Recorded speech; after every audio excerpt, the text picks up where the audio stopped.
All right. Hi, I'm Dave Hunter, Senior Principal RF System Engineer at Vanteon, and we're going to talk about basic receiver design.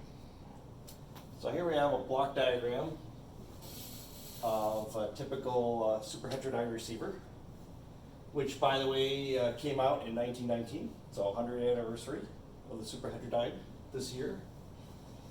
So we'll start the basics. We have an antenna, and we have an input bandpass filter, a low noise amplifier, mixer, local oscillator, IF filter, which is also bandpass, an IF amplifier, detector, and in this example we're going to talk about audio output. So the RF signals on the amplifier, and you want to limit the amount of RF signal you have coming in. So that's limited by the bandpass filter. So this is your overall band for your frequency. So for example, take your FM radio, it's 88 to 108 megahertz.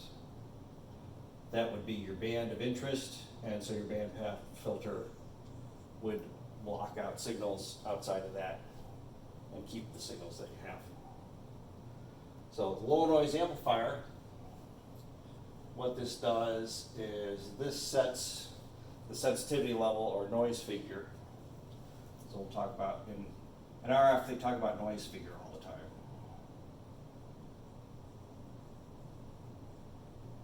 And the way the low noise amplifier works is it boosts the signal and limits the amount of noise that follows. So you want a low noise figure as possible, and it depends on your application. For the FM band, it doesn't need to be real big, but typically you'll find noise figures of, for real sensitive things, of 0.5 dB to 10 dB. And most of our receivers that we do here is around 2 to 3 is our goal for noise figure. So what that means is only 2 dB more of noise is added to the noise that came in.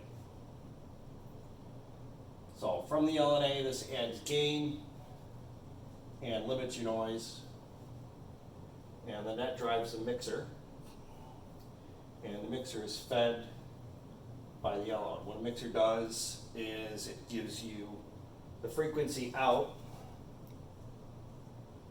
is frequency of the RF plus the LO, or the frequency of the RF minus the LO.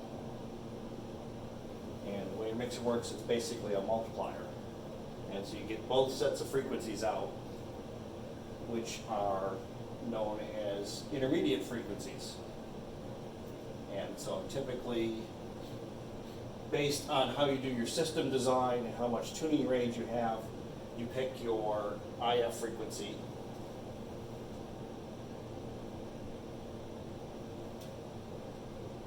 Based on the parameters of what your LO tuning can be, what your input comes be. Usually, it's the subtraction most of the time in most of your applications. So, and then you pick an IF that is appropriate, and the idea behind the intermediate frequency is you have this wide range of frequencies, and you want to put all your gain at one frequency rather than have it spread apart. So that's what the key of this does, is it brings this set of frequencies down to a single frequency. In a typical FM radio, you have your IF is 10.7 megahertz.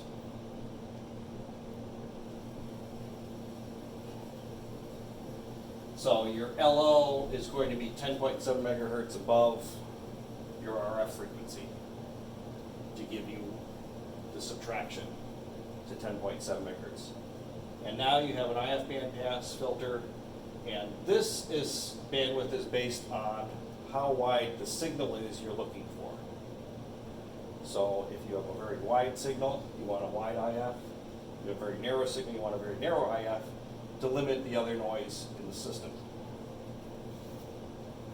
And then you boost that mixed signal with the IF amplifier for a lot of gain. And then after that, you have your detector. And so typically for IF amplifiers, you may have gains of 30 to 50 megahertz, 50 dB, where your LNA may be only 10 to 20 dB. And that has to do with, some of it has to do with how amplifiers are designed. And if you want low noise, you don't get a lot of gain, and vice versa. And so you'll put a little bit of gain up front, and that'll set the noise figure for the whole system. And then you put all your gain here in your IF amplifier, and then that goes to the detector. And so the detector could be, in this example, it's an FM demodulator, but it could be AM, could be data, digital, whatever you're looking for. So those kind of the basics of a receiver. Thank you.